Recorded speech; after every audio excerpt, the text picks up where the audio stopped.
This is Night Watch, reporting from New York, Travis Marshall.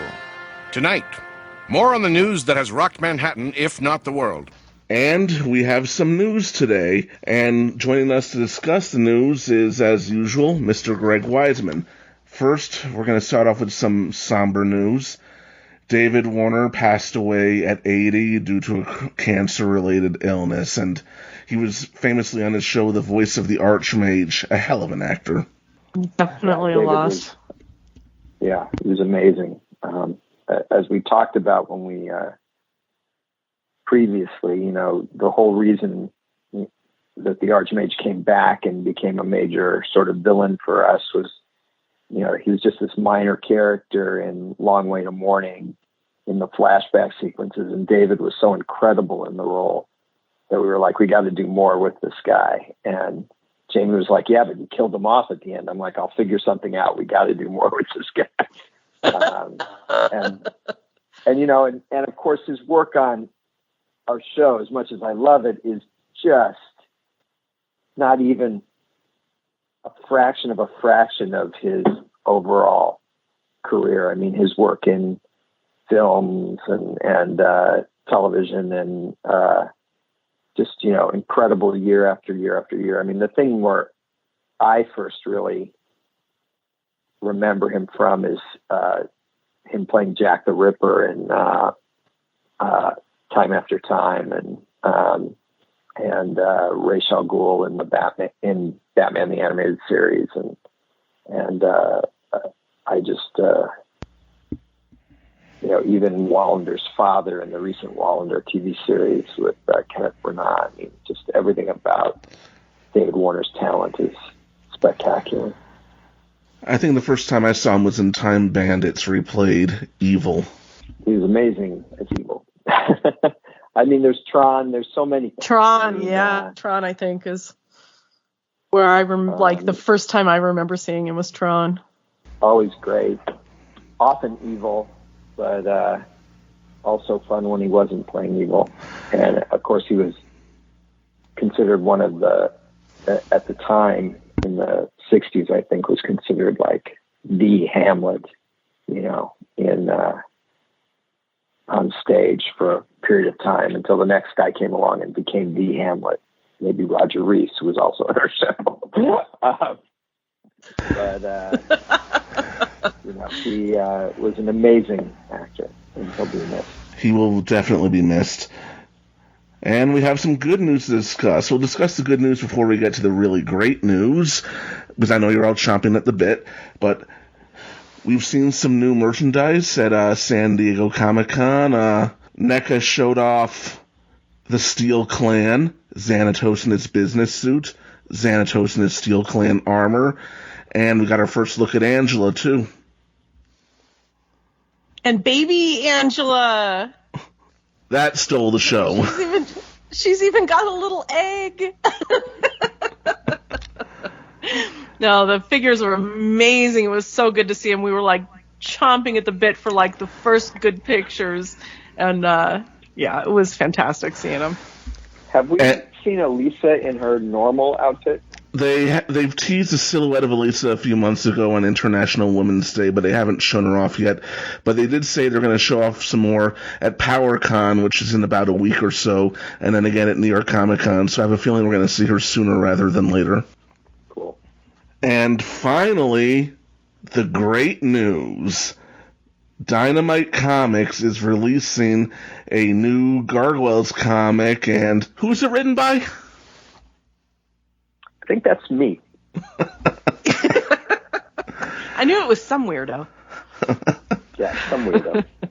Awesome. Yeah, I have finished the script to issue 1, turned it in earlier this week. I've started on issue 2. Right now we're greenlit for a 6-issue miniseries, but we're hoping that that jumps up to 12 or more. But we've got at least 6. So we're locked in for that. And they've also told me that they're going to be reprinting both the Marvel Gargoyles comics, which I don't consider canon, and SLG Gargoyles comics, which I do consider canon. And even the Marvel ones, which I don't consider canon, have some great art and great stories. They don't quite fit in with our continuity, but they're worth reading. I think they were fun. I advised on them or tried to, but never quite fit. But they were fun to read. And they were drawn by Amanda Conner, who went on to be a big superstar Marvel and DC artist, so I can see why they would want to put that out there. Yeah, me too. So are the next 6 going to be picking up right after the SLG comics? I'm not going to. They're after. I'm not going to say whether they're right after or not, just because that would be a spoiler, and I think you know how I feel about spoilers. Oh, okay. They do take place after. I'm not going to say how far after, but they are in continuity with the 65 episodes of the first 2 seasons of the show and the 18 issues, 12 issues of Gargoyles and 6 issues of Bad Guys that were part of the SLG run. So that's our canon. Those 65, those 18, and now these 6. Awesome.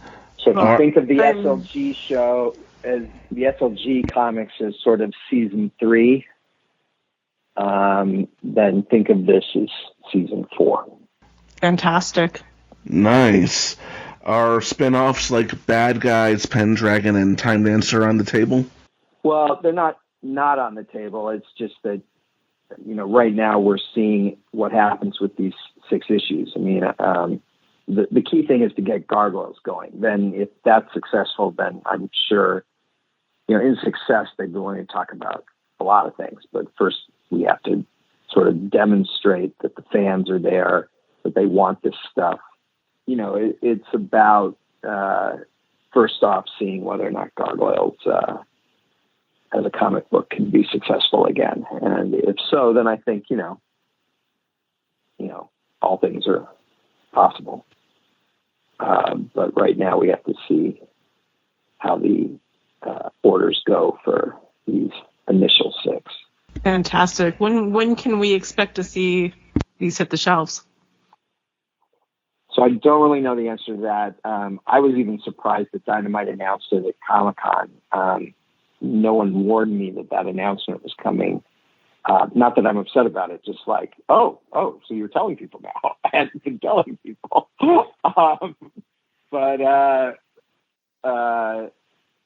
So I don't know. I've been told that with the announcement, they said that the first issue would be out sometime this year. And that's certainly possible. Like I said, I turned in the script this week. There's time for it to get penciled and colored, lettered, edited, etc., and printed by the end of the year, because it's only July. You won't get all 6 this year. There's just no way that there's time for all 6 to be this year. But I would think that the first issue or 2 would be out before the end of the year, I would think. I haven't been given a release schedule. Do we know if it's going to be a monthly or a bi-monthly? I'm assuming monthly, but when you asked that question and suddenly it occurred to me, I don't actually know the answer to that. My writing schedule is after the first issue is I'm supposed to deliver an issue every 3 weeks. So I'm assuming that means they want the book monthly, but we actually, I don't know, don't have a release schedule. So I don't know the answer. I assume I'll learn more later. One question that we think you can definitely answer. How does it feel to be back writing in this world for real? It's pretty joyous, honestly. It really is. The first issue, I don't think is a big surprise. There's a lot of kind of reintroducing concepts and stuff like that. Without going into what the story is, I don't think it's a spoiler to say that obviously in this first issue, I've got to sort of reintroduce things. There's stuff that long-term hardcore fans already know.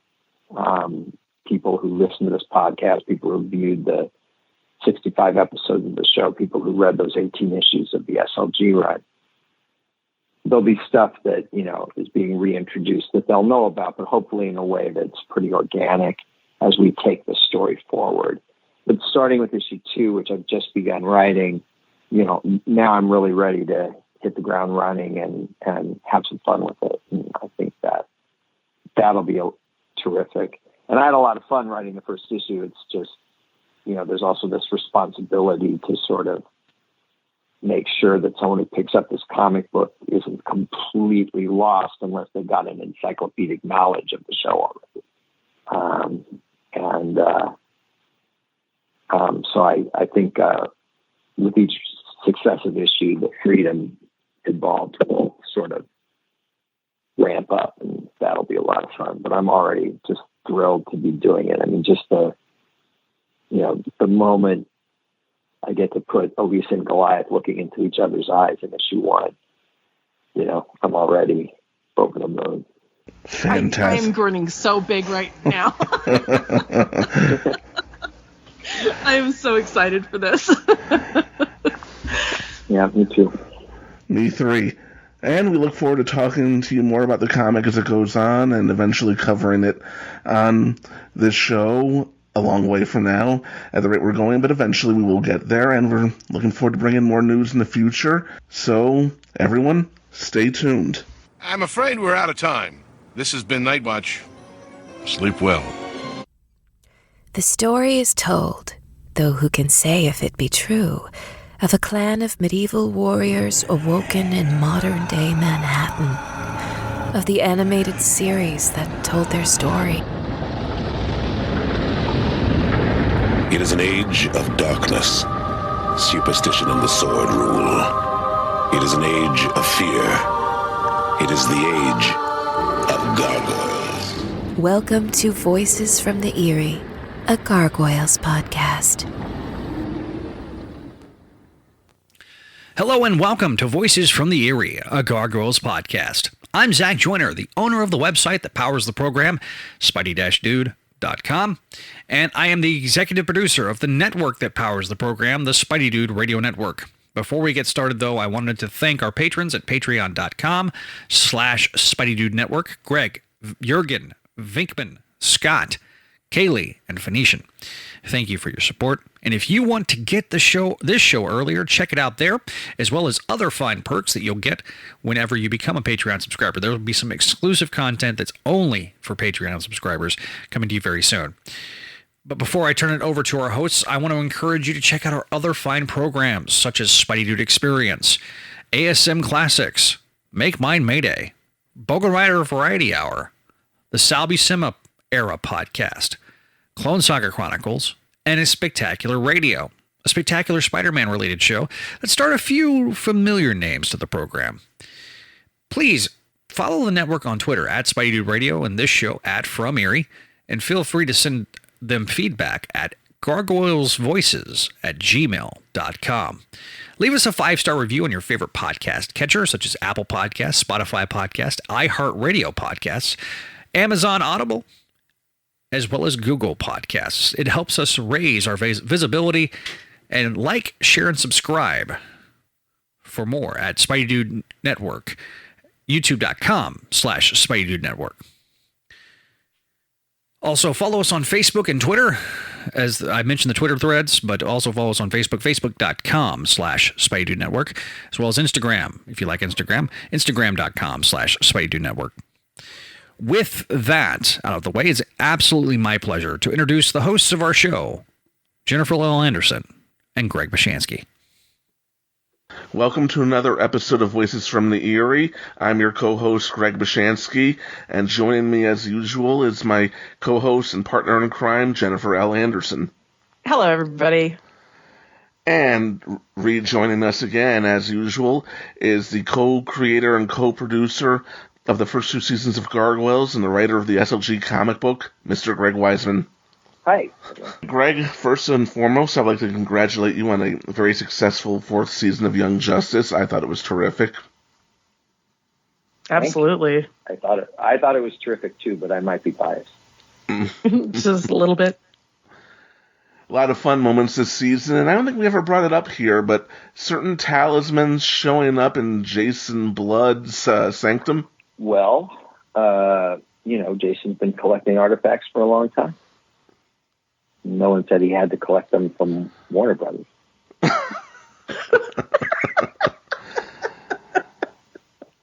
I suppose he's a more trustworthy custodian than most of the people in Gargoyles who actually got a hold of them. It's just fun. We just threw in some Easter eggs there. We being me forcing the crew to do it. So, but it's just a fun moment. I mean, again, not to be taken too seriously. Yeah, so I've seen Gargoyles is not canon adjacent to Young Justice, but it's fun. Yeah, I've seen people actually ask since the Talisman showed up, and I'm thinking the lawyers hired by Warner and Disney are more powerful than even Darkseid and the Lords of Order and Chaos. But no, it was a terrific season. I really enjoyed it, and I'm seeing people complain about Wally still being dead, but to quote a different show, what is dead and gone cannot be restored. That's my stance on the whole thing. I know you're not going to say one way or another. You're trying to get the scoop there? Is that what's happening? No, I was waiting for you to say something sarcastic, and you did. Excellent.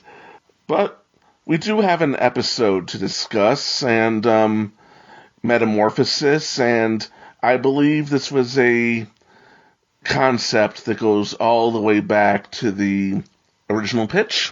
Well, yeah. I mean, we had the mutates or a version of them in the original pitch. There was a character that Fred Schaefer created called Cat Scan, or at least he created it in writing. Someone else drew the picture. I can't remember off the top of my head who it was. It might have been Bob Klein. It might have been Greg Guler. It might have been Dave Schwartz, but Fred came up with the idea for this character called Cat Scan, who was basically a sort of proto version of the character that we ended up calling Talon. And he wasn't Elise's brother yet, but he was a guy who had been turned into this mutate, and we thought it was a really fun idea. So when we got into season 2, I brought it up again, and by that time we'd introduced Derek, and we had actually I think we pretty much planned for this back in season 1. This was one where I do think we planned ahead. Some of the stuff that happened in Gargoyles was just good luck. Us picking up on a thread and going, where does this lead? But some of it we planned, and this was one of the things that we planned. So introducing Derek, putting Derek on Xanthos' payroll, all that was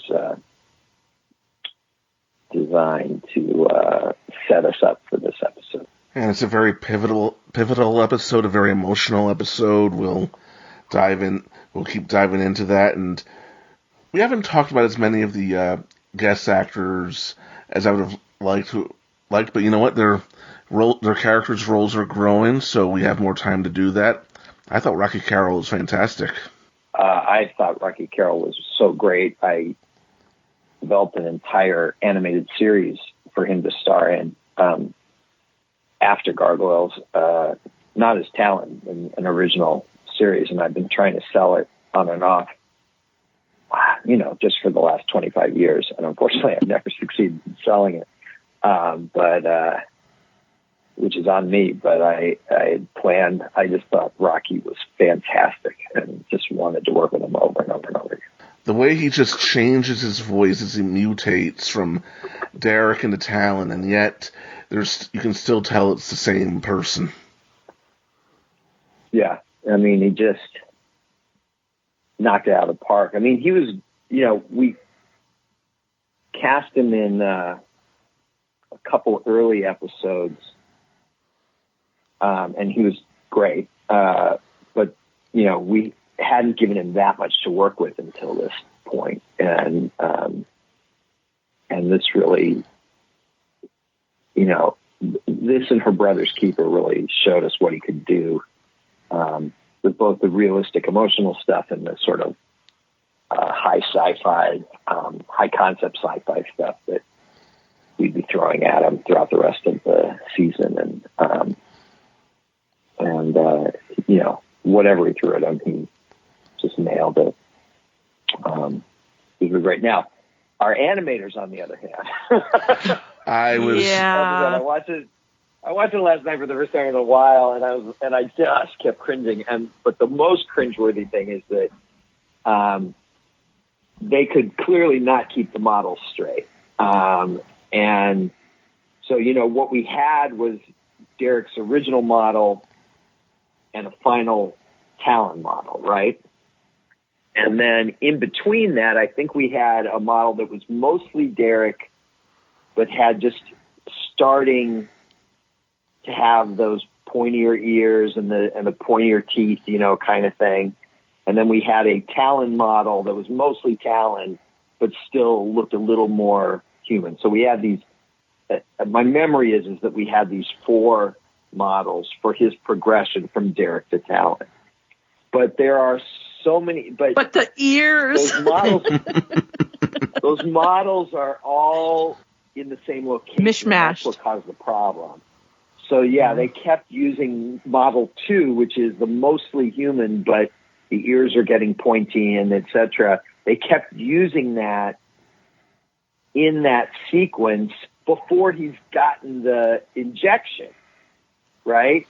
And so and I remember now, and I'd forgotten about it, but I remember now it was like a nightmare because, you know, every time he opened his mouth, he had the panther fangs and everything like that.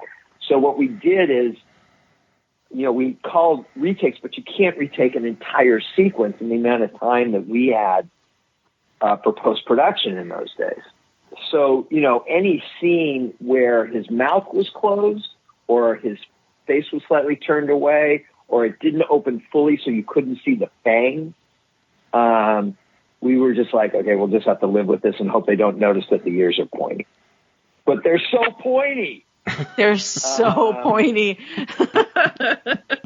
And I just kept going, oh, God, oh, no, oh, you know, throughout the episode. And, you know, I think if you don't know where it's going, maybe you don't notice it. I mean, for the 3 of us who've seen this show so many times, we can't help noticing it. But I do wonder, like, the first time through, if you guys remember what it was like, whether you, like, felt like, oh, my God, what's going on with his model? You know, I really think the biggest thing was I was so distracted by everything in the animation on this, like just Elisa's facial expressions and stuff. Thing just seemed so off that I don't think I noticed it. Yeah, because I think it was our first, or clearly one of our first Sun Wu episodes. So most of the first season, not all, but most of the first season was animated in Japan, in Tokyo. And you know, now most of the stuff like all of Young Justice was animated in Seoul, Korea, all of it. But in those days, Korea's animation industry was young and inexperienced and dicey. And so, Elisa's expression, sometimes her facial features are moving on her face in this episode. Like, literally, like, her mouth, nose, and eyes are actually moving to the left on her face a little, even though her head's and you're just sort of like, stop! And I know Frank and I called a ton of retakes, but again, you know, you can't retake an entire show and in the time that we have. And so you wind up calling the most egregious stuff and leaving the stuff that's just cringy, right? Then, of course, the egregious stuff comes back and looks a little bit better. So the stuff that originally was cringy now becomes the egregious stuff in the episode, but you just have to let it go. And so for me, it's very distracting how bad the animation is in this episode. But I hope that when people were watching it the first time, this is what I tell myself so I can sleep at night, or at least what I told myself back then so that I could sleep at night. Now I'm a little more zen about it, but is that the story and the performances and the music and everything else, is enough that people just get caught up in it. They may like have the subliminal knowledge that something's not quite right, but they're not like just staring at the bad animation for 22 minutes. That sounds about right. I've been paying attention to a lot of newbie takes on the show since it hit Disney Plus. Every now and then I will see someone complain about season 2 taking a quote unquote dive in animation quality, which I don't think is fair because, again, you had less than 10 months to produce 52 episodes, and sometimes I think people... Yeah, and I mean, I don't think it's not even true. I mean, in other words, if you look at, literally the worst animated episode of the series, well, at least of the first 2 seasons, if you don't count the Live Chronicles, which I don't. The worst episode of the entire series is Enter Macbeth, animation-wise, and that's in season 1. Mm-hmm. And God knows we've got some challengers in season 2 for that title. but the Monsters. clear winner is Enter Macbeth. Monsters is still coming up, and that's pretty bad. But and this one clearly is up there too. But the fact of the matter is that from a percentage standpoint, I'd say the 2 seasons were pretty on par with each other. We had some absolutely gorgeous episodes in season 2. And we had some absolutely gorgeous episodes in season 1. We had some strong but not stellar ones in both seasons, and we had some mediocre ones in both seasons, and we had some truly awful ones in both seasons. And so it's just a percentage thing. And the percentage is about the same, but the reason it feels that way is that in 13 episodes, on a percentage basis, there's only one that's truly horrible, and that's Enter Macbeth in the first season. But the second season had 52 episodes. So, there are going to be 4 or 5 that are kind of awful, and 6 more or 7 more that are mediocre. And so it may feel like you're having to live through more mediocre animation, but the truth is, on a percentage basis, I'd say that probably about even. Within range anyway. It's just, that's life, in world. You're not going to get on a television budget stellar animation every single time. I get a lot of people that ask Greg or on Twitter telling me how bad the animation for season 3 and season 4 are relative to season 1 and 2, and I sitting there, and I do this professionally, and I'm sitting there going, have you watched season 1 and 2 recently? Because there's some crappy animation back in season 1 and 2 also. I think all 4 seasons of Young Justice overall have pretty strong animation. Some episodes are really great. Some are mediocre, and some aren't so great. Most of them have a lot of great scenes and a couple of mediocre scenes in there. And I think what people really are reacting to is that we started using drifting stills in season 3 and season 4, which is not about animation at all. Those are design choices. Those are storyboarding choices. It's not about the quality of the animation. It's not like the animators forgot to animate those scenes. Oh my God, no one's moving. Didn't they notice that? We made choices in certain flashbacks. Brandon and I made choices in things that were like flashbacks or things that were like storytelling, to use drifting stills to give our animators a break so that they could do stronger stuff for us in other parts of the episode. And I'm really happy with those choices because I think overall the episodes as a whole look better for it, way better for it, than what we got in season 1 and season 2, where we were stressing the hell out of our crews overseas. And so I'm stunned when people are like, I'm like, what don't you like about the animation in this episode? Well, you have this whole sequence with drifting stills. And by whole sequence, they mean, 40 seconds. And I'm like, yeah. Well, that sucks. I'm like, does it? That's like such a standard thing for anime. Yeah, that's the thing. In anime, they do that endlessly. All the time. Yeah. Yeah. And they do entire dialogues. We do that for voiceover stuff, right? in anime, they'll do entire scenes of dialogue where characters talking. I'm the voice of Sosu and Ikitosen, and it, you go in to record, do the English dub. I should have said that from the top. I'm not the original voice of Sosu. I'm the English dub actor for Sosu. And, I go in and I got all these scenes where I don't have to do lip sync at all. Because when my character's talking, they got the camera on the character he's talking to.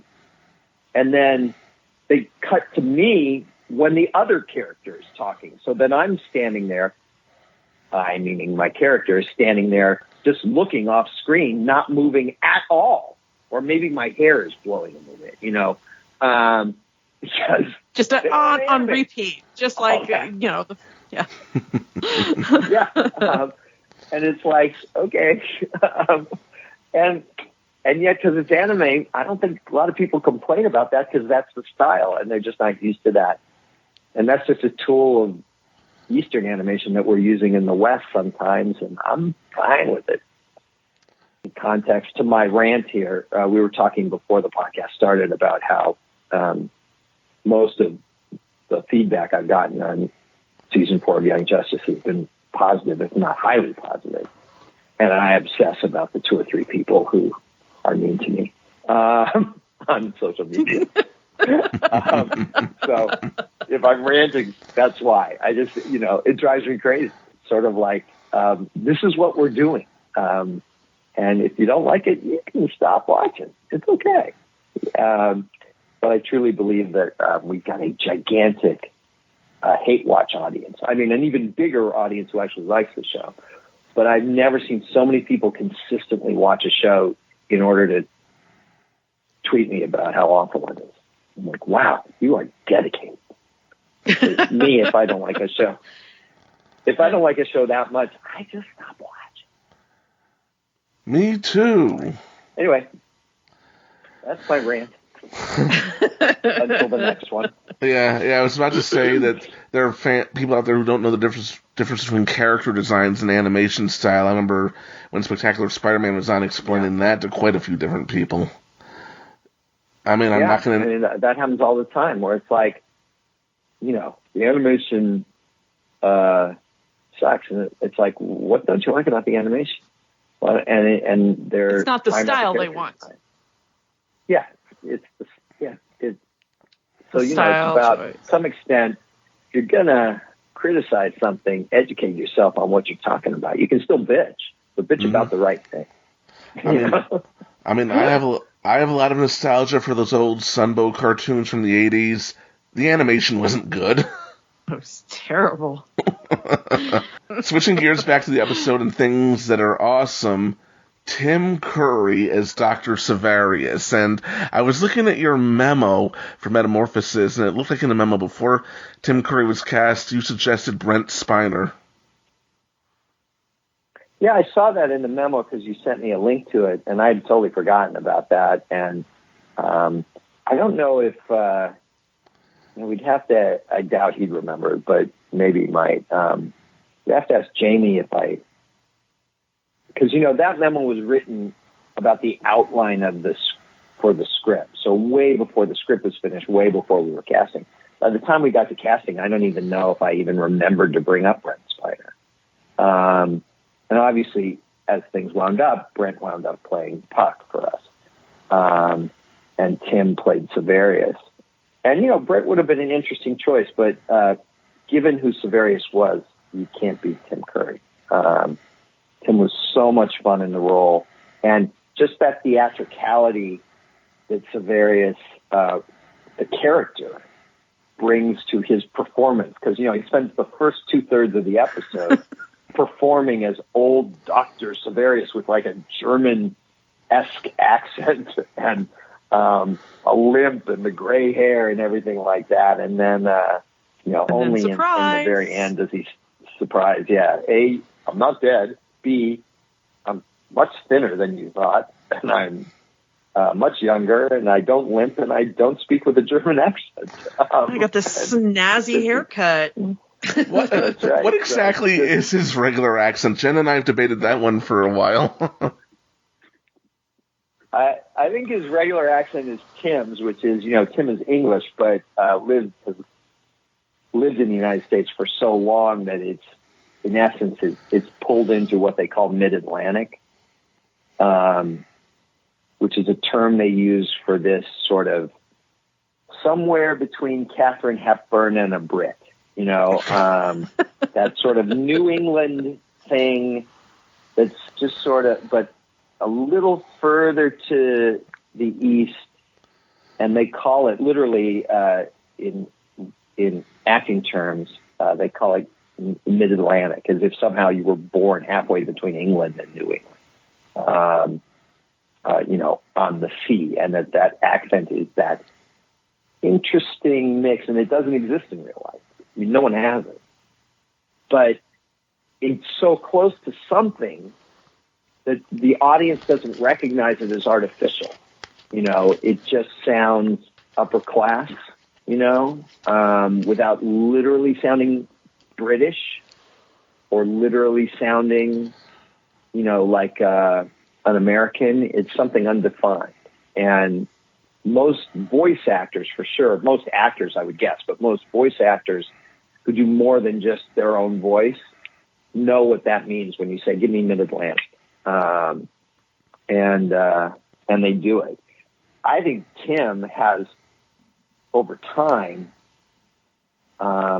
just developed this mid-Atlantic thing because of his unique, personal history of being someone from Great Britain who's spent, at this point, I don't know, 30 years in the U.S., longer, 40, I'm not even sure. So that's what I think Severius is. And I don't even know if that's conscious. It might have been. Jamie might have said to him, do something mid-Atlantic, and he would know what that meant. And Tim would have known what that meant. Or Tim may have just done it. I really am not sure. He was absolutely perfect. Yeah, he's so much fun. So much fun. I mean, again, that's one of the things where I go, oh yeah, the animation sucks, but we've got Tim Curry. He is such a legend. I mean, yeah. I've been a fan of his since, I don't even remember, long before Gargoyles even. Well, he did this little thing you may have heard of called Rocky Horror Picture Show. Oh, yeah, I know. I know that quite well. My friend's older sister used to sneak us in on Saturday night to Rocky Horror because we were not old enough to get in on our own. And she worked at United Artists Theaters. Come up to the lab and see what's on the slab. I see you shiver with anticipation. That was my first Tim Curry. Once you have that Tim Curry in your head, you're not letting him go. Yeah, I've seen the movie. I think that's true for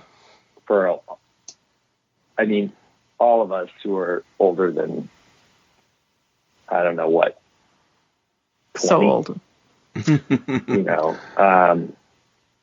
That's where we, first encountered Tim was in Rocky Horror. And after, and so it's like so much fun. We used Tim as G. Gordon Godfrey, Justice, and that was a blast. And Severius was always a blast, always. Again, the cast for this show is just so much fun. I mean, we got almost all our regulars in this episode, and then you throw in Rocky Carroll and Tim Curry, and you're just sort of like, we are having a fun time. And Severius is just such a great character. He's one of my favorites. Sometimes I look at this episode and I think, what about the other employees at Genutech? They work with this guy, and then one day he just starts coming in, putting on this performance of being 30 years older with the weird hair and the hunch and the cane. I kind of figure that working at Genutech, you've probably seen some weird shit. So, the wig probably not such a big deal. Well, and I mean, they brought in Bruno and the Commandos. Yeah. And dressed them in 1950s hospital gear or whatever the fuck they're wearing in that episode, for the first half until they finally like, oh, screw it, let's just put on our commando gear because we know the gargoyles are about to show up any minute. And so, the whole thing about Genutech is when we first developed the show, we had all these divisions of Xanatos Enterprises. And a lot of them sort of like Scarab Corp was supposed to be the robotics division. And a lot of them kind of fell by the wayside.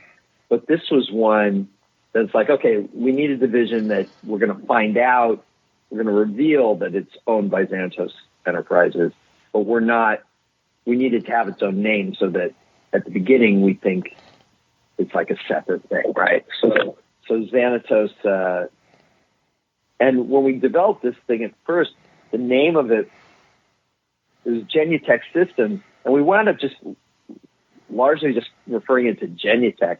But I think my original thought was that it would be this acronym that was like GUTS, because this was like a biotechnology firm. So I thought the idea that the acronym was GUTS was sort of cool. But I'm guessing that Michael or Bryn or Lydia or someone was like, no. Sometimes, they would pull back and go, no, Greg. And I'm like, yeah, but no. Or it just didn't, in context, it was too long a road to get to. You'd have to get it, Genutech Systems, GUTS, GUTS, and you don't want to have that line of dialogue. So it feels like if it's not immediately visually obvious, then skip it. So there's one line in there where it's still called Genutech Systems, but mostly it's just referred to as Genutech. And that's fast enough to say that you don't need to abbreviate it further to GUTS. But I was always fond of GUTS. So.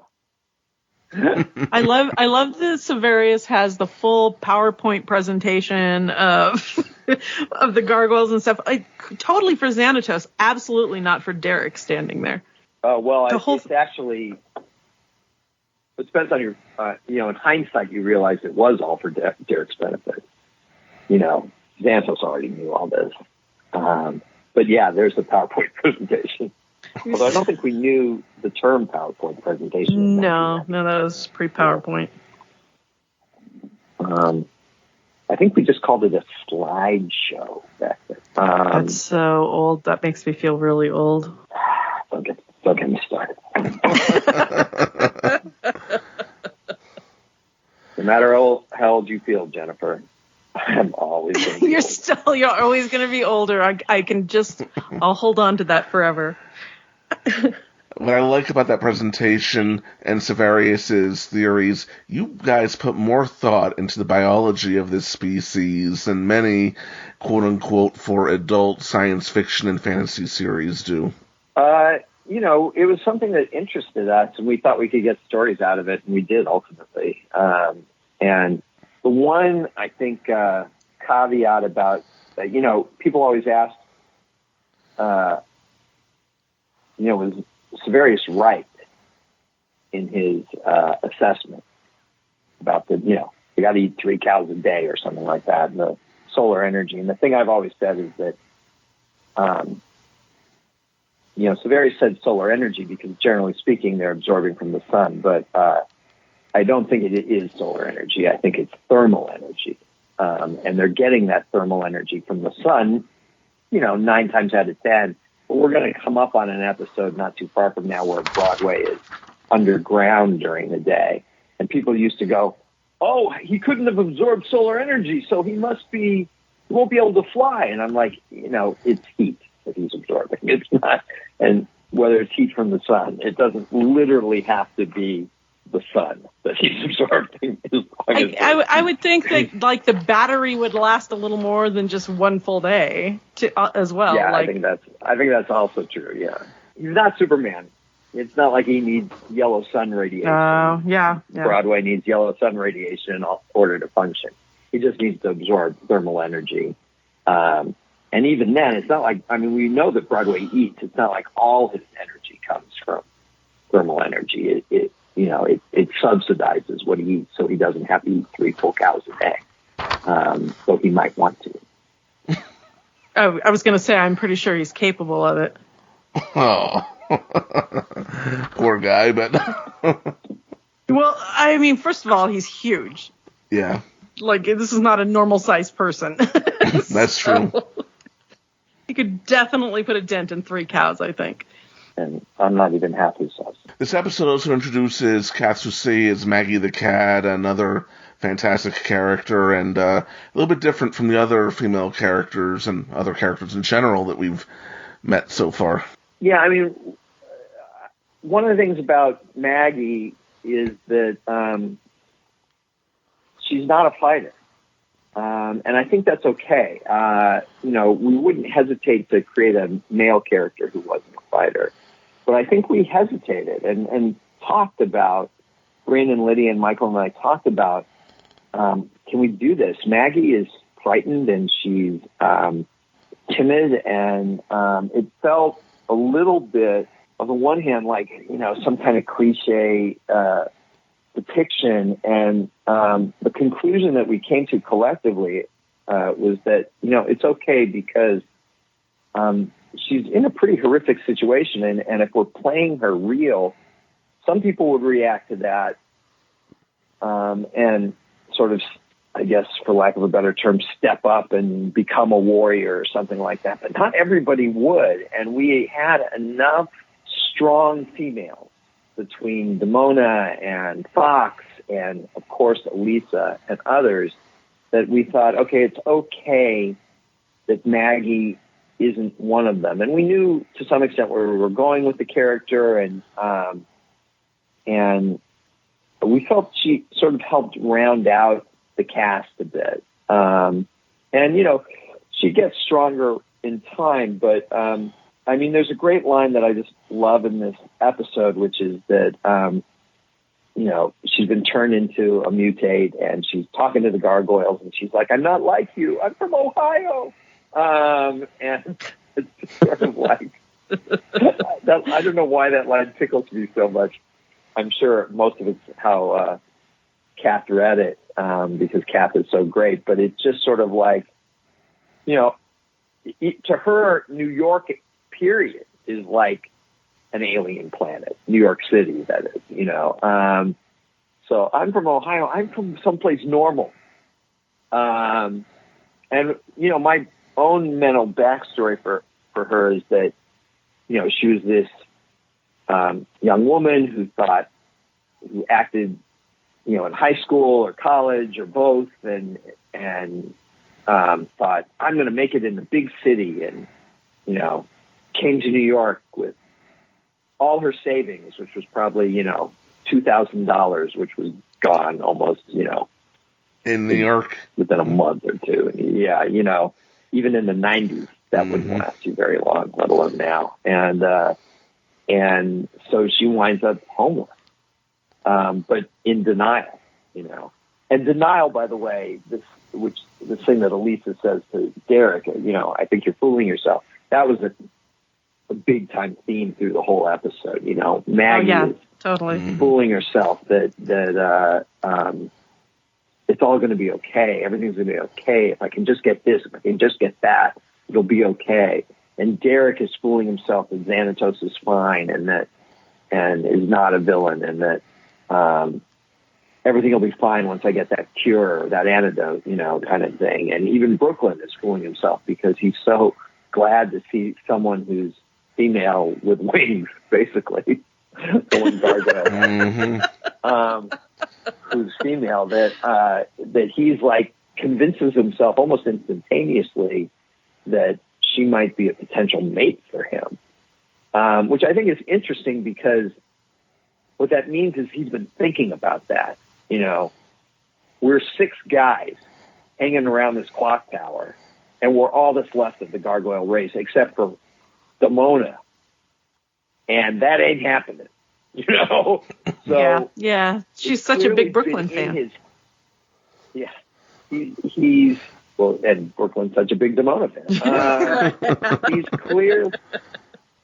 He's clearly been thinking hard about his own personal happiness, but I think also the long-term viability of the gargoyle race. What does this mean? Are we dead? In 100 years, is that it? Kind of thing. Or 200 years, I guess, whatever. But the point is that, I don't think Broadway and Lex have been focused on that aspect of things, but Brooklyn clearly has. And so this becomes urgent to him. And as Broadway continues to point out throughout the episode, are we talking about the same person? Because I think she's scared of us, not into you. And Brooklyn's like, it'll work out. I'll get her there. Or no, she needs our help, which she does really. But clearly his motivation is coming from a different place than just, oh, she's a damsel in distress. His reaction isn't the same as if, a human woman had been in trouble. Mm-hmm. Not that he would have abandoned a human woman, but but because he perceives her as being gargoylean, his reasoning is less than objective. And so it's really about, again, I'm less into themes now than I was back then, because we just got the notion that you have to have a theme in every episode hammered into us all the time, back in the 90s at least. Maybe on some shows they still do it. But so we just put that into every aspect of this. And it's even there for Xanatos, although, what you find out at the end of the episode is Xanatos was faking it. Xanatos has this big speech about how, no, I was fooling myself. I knew that Severius couldn't be trusted or had a bad reputation, but I wanted it so bad that I let him run, and this is on me. This is my fault.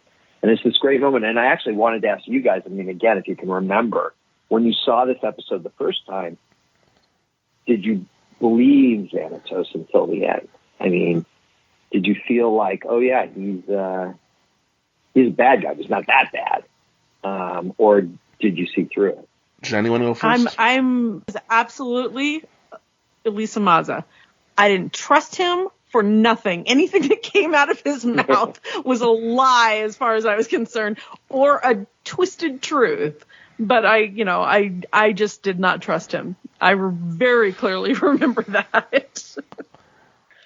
I think at the time a part of me wanted to believe him, and because when you look at this episode, this is Xanatos at his worst. We've talked before about whether he's evil or whether he's just amoral. Then while we lean towards amoral, what he does in this episode is downright evil. This is him at his worst. And when we get to the end, I recall not being surprised. It was a shock, but it wasn't a surprise just how far he would go. And in some ways, I think this shows what's so dangerous about Xanatos, his charm. He is so likable that you want to believe him. People want to believe him.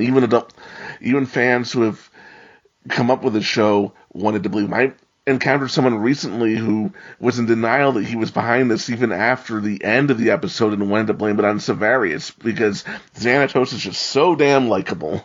Well, and that was the goal. To be fair to those people, we wanted him to be so charming that you buy into it, and then the reveal comes. And I love how he complains about how hammy Severius was during this step. Turn it down a notch, buddy. God. And I should point out that, just to show the complete lack of originality that I have, that later when we did Spectacular Spider-Man and we were doing our origin of Electro, I just how are we going to do this? And I was like, all right, let's just rip off the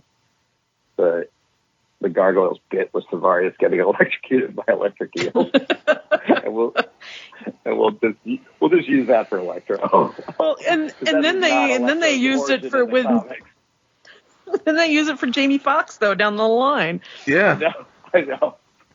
It all came from Gargoyles. I might have sued for that, saying, "Hey, you didn't credit me for that. You didn't even thank me." And then, of course, I'd have to point out, okay, yeah, Disney owns that idea. I don't know. Here's one thing I do wonder, because I've seen people go back and forth on this, and I don't want them to think that I'm picking on them. I'm really not, but we've got a couple of major Xanatos fans who listen to this show who are prominent responders on Twitter, and they don't think that Xanatos took Elisa's declaration of war seriously at all. I'm not entirely sure I agree with them on that one, but what do we think? Do we think he was rattled by it at all? Well, there's a difference between being rattled by it and taking it seriously. I don't think he was. I don't know that I'd say he was rattled by it, but I do think he took it seriously and took steps. And the ultimate step being, though we're getting way ahead of ourselves here, the ultimate step being Hunter's Moon Part 3, which is that it's hard for her to declare war on the benefactor to the Gargoyles, the main benefactor to the Gargoyles, the guy who's giving them a safe place to live. And that becomes the thing that ultimately diffuses her. Is that when, after all the, and there's a range, but all the horrible stuff that he's done, going back to Awakening Part 2 all the way, through in Arizona. Cloud Fathers. Cloud Fathers, yeah, thank you. And everything around that, it becomes, I think she still would have brought that war home eventually. And so he did the ultimate thing to diffuse her, which is that, what are you going to do? They're living in my home with my wife and my son. And that's what ends the war. And it's an action that he takes. And that's the interesting thing about Xanatos.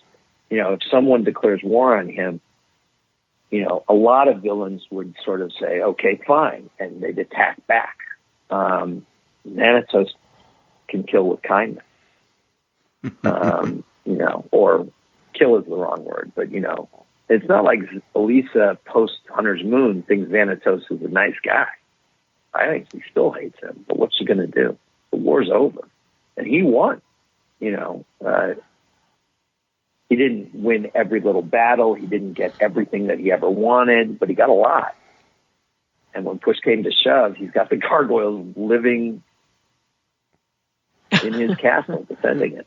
Wait, are you implying he's not a pure good guy after season 2? Really? Yeah, I mean, he's an opportunist. Like, he's everybody's amoral. being amoral. So I think he took her seriously, but he's Xanatos, so he planned. Well, he had to expect it on some level. Like, of course. Bringing Derek into it at all. I do think there's a moment when she says that, and you see the expression on his face. And again, I don't know that I characterize it as rattled, but he's not smiling. He takes it seriously. He respects her enough to take it seriously. Maybe not enough to go, I'm in big fucking trouble now. But enough, because I think he ultimately is arrogant enough to believe that there's nothing anyone can bring that he can't handle. But he doesn't sort of, he doesn't write it off. He is like, okay. And, I even think choosing Derek, because, he could have chosen 100 people. That's very intentional. I don't know that it's vengeance against Elisa or anything like that. I think it's about, I need another hook into this woman because this is the woman who has the biggest hook into Goliath. So I need to hook into her. And it doesn't work out exactly as he planned, but it comes damn close. And as he says, talent will be back. And he thinks I'm the only one who can help. And he's not wrong, as we'll find out down the road. Mm-hmm. And this is also why we love him. He's such a terrific antagonist. I mean, one of my all-time favorites to this very day, and nostalgia has nothing to do with it. He's a great character. Yeah, I think for the time in particular, he was, I hesitate to say it, but he was borderline original. There weren't a lot of guys, certainly not in cartoons, and I don't even think that much in live action, like David Xanatos. A lot of antagonists like David Xanatos. I think the group of us, Michael and myself and the other regulars on the show, Lydia, Bryn, Gary, Carrie, etc., who wrote this character, I think we landed on something that was truly original. And that's so hard to do because, as a species, we've been telling stories for thousands of years. So to hit on something that really feels fresh to the audience, that really feels almost unprecedented. And he's not, because, he's a trickster figure, and it's still an archetype that existed prior to Xanatos. I'm not pretending that, oh my God, no one had ever done anything like this before. But I think in the context of that kind of show, animated or otherwise, I think David was actually something new. And since then, I've seen lots of characters like that. And I'm not even saying that they came out of David. I like to think that at least some of it did, but some of it I'm sure was just other people getting there, but in their own fashion and by their own route. But I do think that in 1994, there wasn't anything like David Xanatos. I don't think you can say the same thing for Demona. As original and fresh as I think she is, there's a real, that kind of archetype existed in Magneto. And we did a different thing with it and everything, and I don't know that we were conscious of that Magneto connection and stuff, but and obviously, Marina's performance is so wonderful and everything, but at least there was a template from comics. But I don't really think there was a template for that modern characterization of David back then. I could be wrong, but that's how I feel. I cannot disagree. I cannot recall any at the time either, and he was fantastic in this episode, and just about every other episode he appears in. I mean, I really enjoy discussing his character as we go through this series episode by episode. I loved our discussion with Jonathan, and I'm sure we're going to have plenty of other great discussions about him all the way up to the SLG comic book. So it's great, and we need to talk about that ending, because that so heartbreaking. One of the Elisa things, crying alone, just not even wanting comfort. I read the memo, and apparently at the end of the memo, the scene opens with her crying, and then one of Goliath, the producer, says, "Do not worry, this isn't over," and she recomposes herself and agrees with them, and I'm glad you cut that, because that would have made a much less powerful ending. Yeah, I think our feeling was when we got to script, maybe even at the outline stage, I mean, that is one step beyond that memo that you keep talking about, which, by the way, you should link in the notes for this show since you keep referring to it. I shall. I shall. But I think by the time we got to the script stage, certainly, the feeling was, okay, we had this sort of melancholy ending at the end of Her Brother's Keeper, where she sort of gargoyles go to sleep as stone, and she's left alone, and the snow's coming down, and it's quiet. And she's thinking, and obviously she's not happy about how it all went down and how it all turned out, right? in this, it was like, okay, we've got to go further. And again, I just wish the animation was better, but you know, offering Brooklyn some consolation with a hand on his shoulder is one thing, but then you see Goliath and Hudson and Broadway looking on at Elisa, and you see Broadway's expression just like, you know, he is so pissed off that Elisa's hurting, because Broadway is so protective of Elisa. And it's funny because we think of Goliath as protective of Elisa, but Goliath and Elisa are equals. And so, of course, Goliath hates that she's crying and is hurting and all that sort of stuff. Not that she's crying, but that she's hurting. But Broadway is like, this woman is under my protection, and I don't like this. And then you see her just crying, and I think one of the things that was sort of great about the team of Michael Reeves and Frank Parna is we weren't afraid to end there. To say, yeah, and this is where we're going to stop. This is not a happy ending. You know, he dealt her a serious blow. Like this really took her out. You know, she's hurting. Yeah. So it's effective, I think, and I think it's one of the things, again, that sort of made Gargoyles unique for its time. That, you know, most shows felt the need to, do that. We'll get them next time moment, you know. Well, we're not going to do that. We're going to end on the downbeat, so to speak, of her pain. You know, she says this means war to Xanatos and holds it together. But when she gets away from there, she's a bit broken by what's happened to her brother.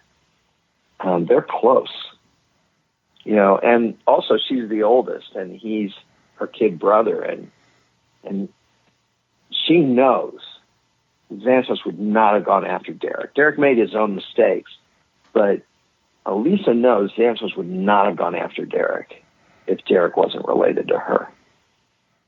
And so she is heartbroken and feels guilty as hell and all that stuff. Yeah. I think that that entire sequence almost makes this another seminal episode. It doesn't get talked about as much as some others, but like you were saying, how many other animated series did that? Do any do that now? The closest I can think of off the top of my head was how you... do. Yeah, the closest I could think of off the top of my head was how you ended episode 4 of this season of Young Justice with Megan crying throughout the end credits. Yeah, I mean, you know, like I said with the Electric Eels, I'm not ever ashamed to reuse something that I think is going to work. I mean, you can call it a lack of imagination or laziness or whatever, but, you know, if I think it's going to work, and then if anyone calls me out, I'm like, yeah, that was a great Easter egg. Did you like it? Like, an Easter egg? She's crying on, yeah, it's a reference. Well, hey, Green Goblin and Mark Allen and Narissa and Shagun. I mean, you know, we do what we do. We got to earn a living. So, you know, if it works, I'm fine with that. Anyway, I hate to cut us off here, and you guys can keep talking, but I got to get going. Is there anything you want to plug? This will be going up in July. Sure, yeah. Young Justice Targets, the first issue, is out on DC Universe Infinite. In full form, you can buy it without the backup story now on Comixology. And next month, it will be, July, it'll be available at comic book stores and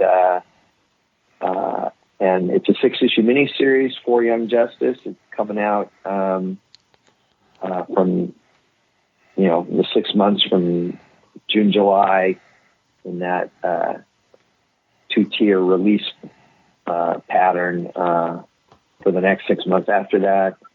Picks up more or less where Young Justice Phantom's left off.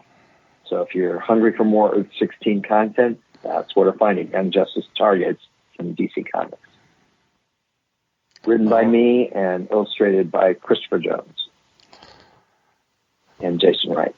The Dream Team. And they're gorgeous. Mm-hmm. Yeah. I'm sorry, Jen, I stole your line. That's your line. I'll forgive you this time. No, anyway, we want to thank you, Greg, and I know this episode was a little bit difficult to schedule, but hopefully we'll even things out going forward. And I want to. And Jen, do you have anything you would like to plug? Nope. I'm so busy with the new job that I am. Everything else is shut down. So. Well, congratulations. Guys, all right. Thanks for joining us. Thank you for joining us, Greg. And Jen, thank you once again and for everything you do. And listeners, join us next time. Yeah, I'm sorry. I got to go. Yep, All go. right. Get on. Get out. What go. are you still doing here? All right. All right. And listeners, thank you for listening and join us next time for Legion. Cold Stone's back. Oh, so good. All right. Take I thought care, that everybody. you too. Bye-bye.